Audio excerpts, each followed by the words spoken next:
Welcome to my channel Bibek blog. তো প্ৰথমে মই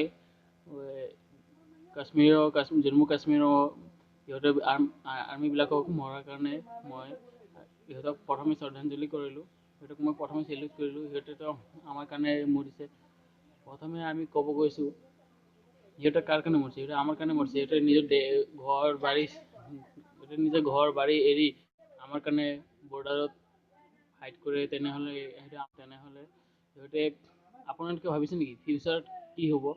ফিউচাৰত কি এনেকুৱাই থাকিব নে এনেকুৱাই বোমা গুলীয়াগুলি এনেকুৱাই হৈ থাকিব নেকি ফিউচাৰত? যদি এনেকুৱাই হয় তেনেহ'লে নহ'ব। এনেকুৱাই মানে হৈ থাকিব। আৰু কি ক'ম, মই সিহঁতৰ কাৰণে বহুত চেলিউট কৰিলোঁ। তেনেহ'লে মই আজিলৈ এইখিনি যদি মোৰ ভিডিঅ'টো ভাল লাগিছে তেনেহ'লে লাইক কৰি দিব আৰু ছাবস্ক্ৰাইব কৰি দিব, আৰু ভাল লাগিছে যদি শ্বেয়াৰ কৰি দিব। ধন্যবাদ। জয় হিন্দ, বন্দে মাতৰম।